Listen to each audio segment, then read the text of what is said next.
Olacak gibi.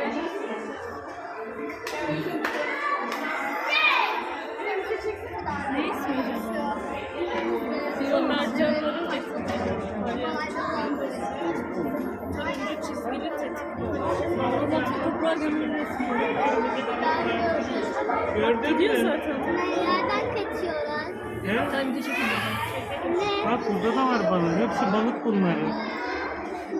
Su peki? Bak karides. Gördün mü balıkları? Evet.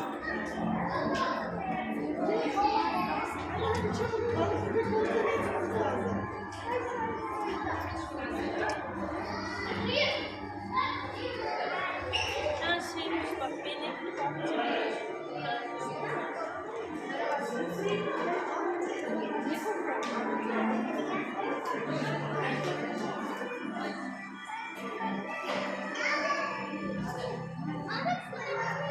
Hadi gel.